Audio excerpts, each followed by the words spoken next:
Ladies and gentlemen, I'm very pleased to be here representing the Australian Government and particularly the Minister for Defence, Senator the Honourable Marise Payne, who is unable to be with us today as she's meeting fellow Defence Ministers at NATO headquarters, working on plans for the next phase of operations against Daesh and the terrorist networks in Afghanistan, Iraq and Syria.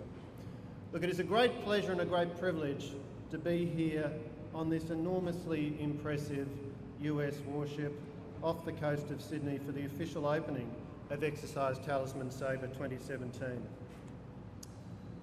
And I think you could not find a figure after whom to name a warship who is more emblematic of the values which are reflected in both the great nation of the United States and in Australia than Benjamin Franklin, the man after whom Bonhomme Richard is named in recognition of his pen name.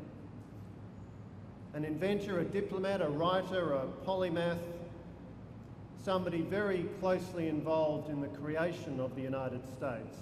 He embodies in his life values such as the rule of law, the importance of a democratic government, the freedom of citizens to live their lives as they choose, and of a military which is under ultimately civilian control and decision-making, reflecting the aspirations and the objectives of the populations that it serves.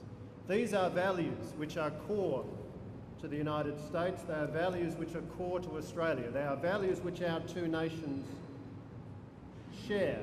And it is because, fundamentally, of our shared values as nations that we put so much effort into our military cooperation and, of course, our cooperation in so many other fields. In 1951, the second US warship to bear the name Bonhomme Richard, an aircraft carrier, served with the 7th Fleet off the coast of Korea, flying airstrikes in support of coalition ground operations. And some distance away was Australia's aircraft carrier, US-AUS Sydney, also serving as part of the 7th Fleet, and also flying airstrikes in Korea in support of coalition ground operations. So this tradition of our two militaries working together is long established. We have fought together in many wars.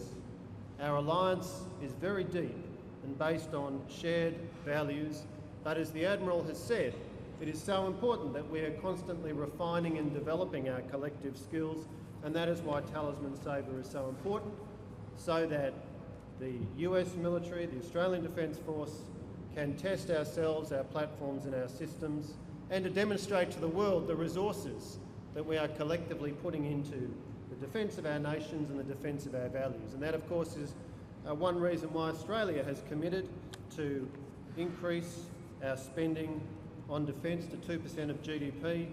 We're seeing significant increases in our capabilities with new air warfare destroyers entering service, the Army replacing its armoured vehicle fleet, and the Air Force soon to transition to 5th generation combat aircraft in the form of F-35 Joint Strike Fighters, again of course working enormously closely with the United States. So can I extend on behalf of the Australian Government my very warm welcome to all of the US military personnel who are here.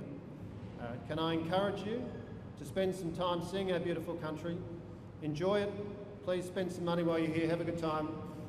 If you're warned about the drop bears, ignore that. That's not serious. If you're warned about crocodiles in North Queensland, that is serious, so take that warning seriously, is my advice to you.